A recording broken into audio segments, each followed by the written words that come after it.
Expreso mi gratitud a los integrantes de la mesa directiva de la Academia Nacional de Medicina por la oportunidad de comentar el trabajo de ingreso del doctor Alfonso Gulías.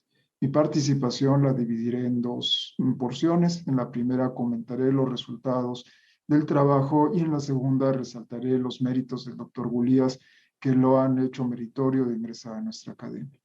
El doctor Gulías nos presenta el trabajo El fósforo en la intolerancia a la glucosa. Es un estudio transversal de personas que acudieron al Instituto Nacional de Ciencias Médicas y Nutrición para realizar una curva de tolerancia a la glucosa. Por el tipo de prueba se encuentra un sesgo de selección en el cual la población está compuesta predominantemente por personas con diabetes. Además, incluyeron 37 individuos con intolerancia a la glucosa y resistencia a la insulina, 59 personas en que solo se encontró resistencia a la insulina y 19 personas que tuvieron tanto una tolerancia normal a la glucosa como una acción de la insulina estimada por un método surrogado en rangos normales.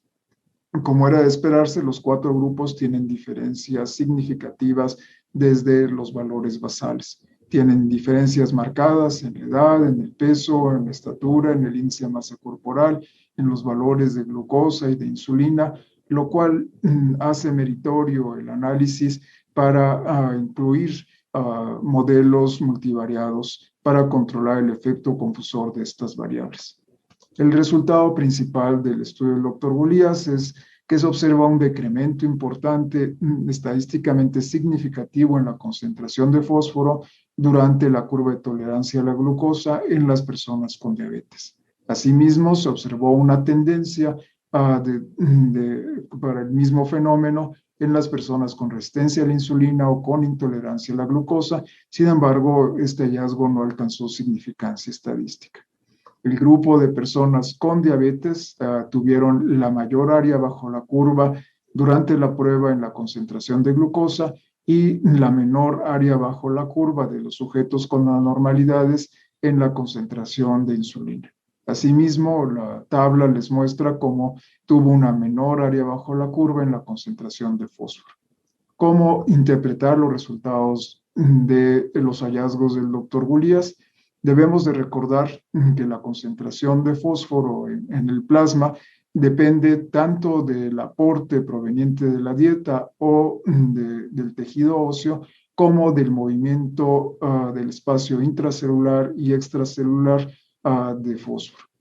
Debido al periodo corto de observación, es improbable que la dieta o la movilización ósea pudiera explicar la concentración de los cambios en la concentración de fósforo.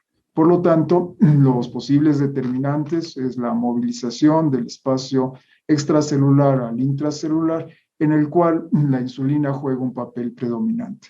Por cada mol de glucosa que se introduce a la célula, se utiliza de manera proporcional, se modifica de manera proporcional la concentración de fósforo.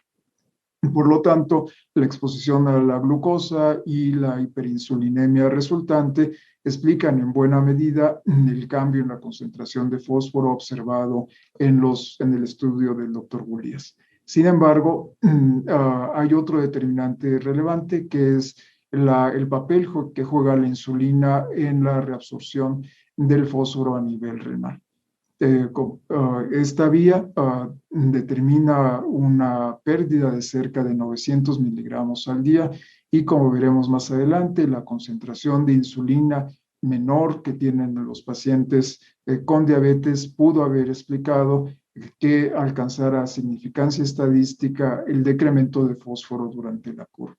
Otras variables que pudieron haber influido es la concentración de vitamina D, que, como ustedes saben, es menor en las personas con diabetes o con obesidad. Sin embargo, por el periodo corto de la exposición, es improbable que sea la causa de las diferencias. Además, en la concentración basal de fósforo no había diferencias entre los grupos. La insulina juega un papel muy importante en la reabsorción renal de fósforo.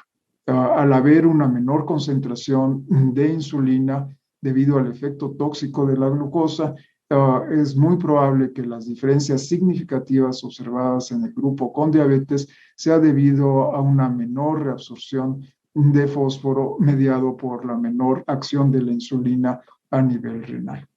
Por ende, los hallazgos del doctor Gulías se pueden explicar por un efecto combinado. Tanto el efecto de la insulina introduciendo la glucosa al interior de las células y como resultado la movilización de fósforo en el mismo sentido, y por otra parte, al haber una menor cantidad de insulina a nivel, de acción de la insulina a nivel renal, resulta en una mayor pérdida de fósforo al disminuir su reabsorción. Esto ya ha sido observado previamente en las personas con diabetes. La hipofosfatemia tiene secuelas fisiológicas relevantes que se observan en la parte alta de la transparencia, resaltando principalmente la resistencia a la insulina. Es decir, la hipofosfatemia genera resistencia a la insulina, mas no el sentido opuesto.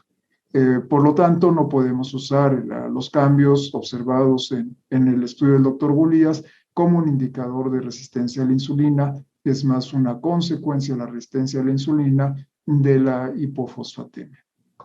Termino hablando sobre los méritos del doctor Gulías, a quien tengo el placer de conocer por cerca de 15 años. El doctor Gulías ha hecho su carrera principalmente en el instituto, es especialista en medicina interna y endocrinología, cuenta con la maestría y el doctorado en ciencias médicas, es profesor en múltiples cursos universitarios y actualmente es el subdirector de servicios médicos en el instituto.